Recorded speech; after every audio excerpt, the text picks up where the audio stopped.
Hello, Mohammed here from Chufan Farm, and I wanted to just have a quick video about one of the high tunnels that we have here. I think in one of the videos that I had before, put the original shape of the high tunnel that we purchased the property, and the plastic was completely torn, and I actually hated that. And one of the high tunnels, we always use that for storage. It gives us a huge advantage of placing things that we don't want to immediately think about them. We just put them all here. And the other high tunnel, I was planning to turn that into a real greenhouse.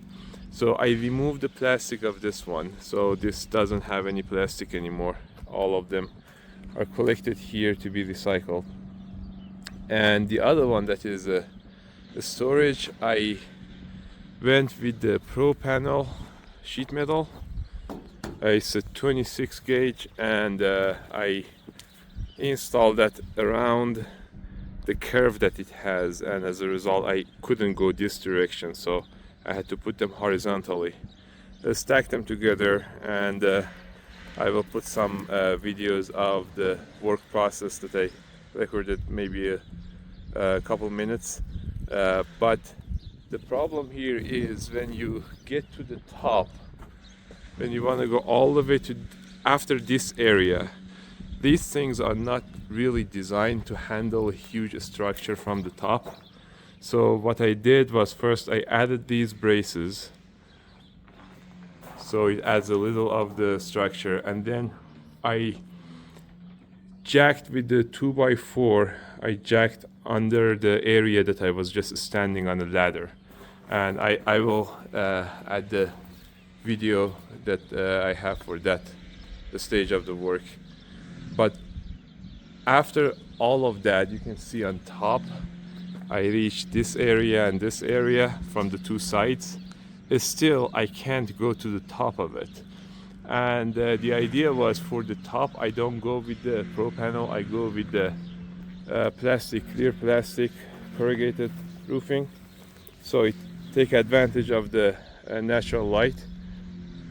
But if I put them one at a time, I can't screw them on the sections in the center. I can't stand on top of it and screw that here. So as a result, I decided to tie all of these together. These are 8 foot by about 2.5 feet corrugated roofing, and then I have 10 of them, which I believe, because of the overlap, I need to buy another one. But this is a 20 by 80 feet high tunnel, and I decided to attach them all together on the ground. I put the sealer in between, overlap them about 2-3 inches probably, and then used a screw and nut and 2 plastic washer. So I used these things, the screw number 832, and then I put 2 of these washers on 2 sides. So one side is metal, another side is plastic, it's rubber, so it prevents leak.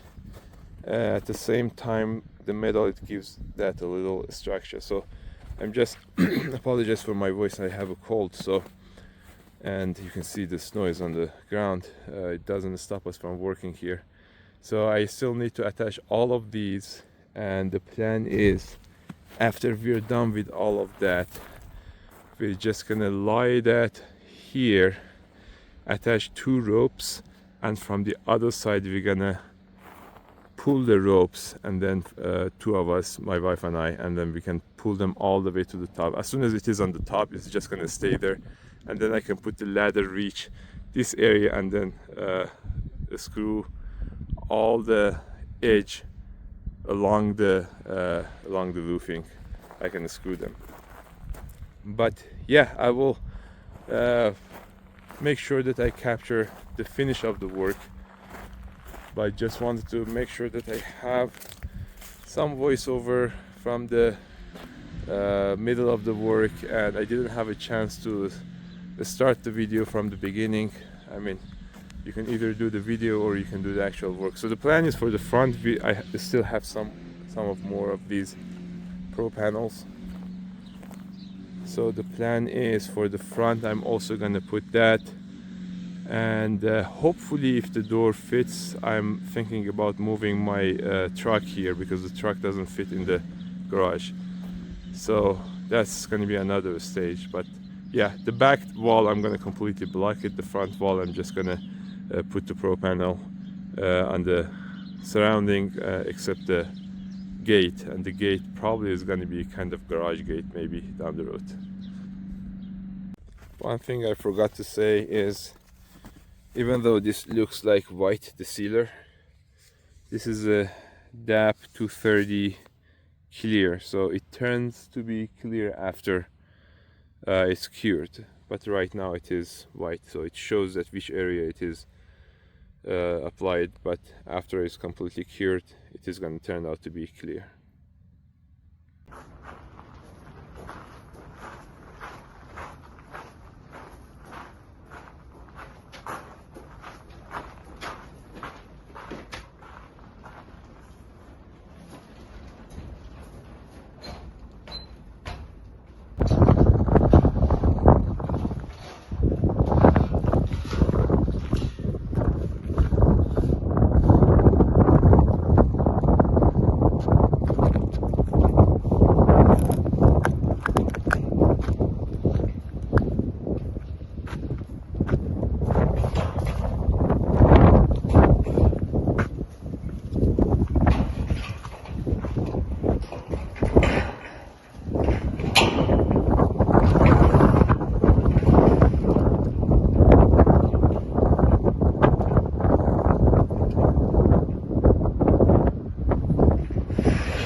Okay, after 2 hours of effort with duct tape, with rope, going 6 inch at a time, this is finally on top, and I'm gonna start screwing on the edges all the way, and also on the other side, and I will put adhesive under this.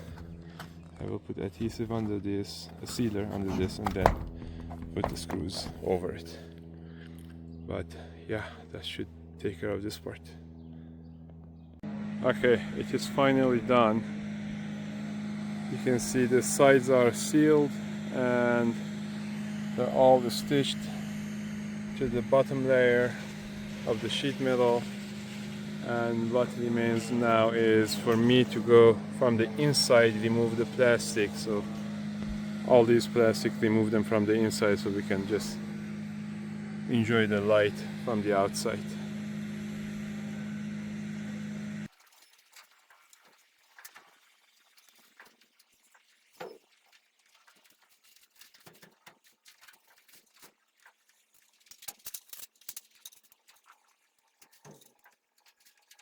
I just finished removing the back wall, removed the gate, the plastic, everything. So I was thinking that later when I put a garage door on the other side, it does require to have a normal door on the side of it, and there's not much room on the side of that. So I was thinking about to put the small door on this side, on the back. And I found this guy in my stash. So I just sized this about 36 inch by 80, and I'm gonna frame here for the door. I'm gonna put a 2x6 pressure treated on the floor here. I'm gonna nail it with the V-bar to the ground, and then build a structure around the door. And then after I'm done with that, then I'm going to put the sheet metals on the outside. So this side will be closed, and after I'm done with the sheet metal, then I can put the door. I also need to build a frame for the door.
The west side is completed, and you can see I have the flashing on the corner, and I painted over it. Under that it is sealed.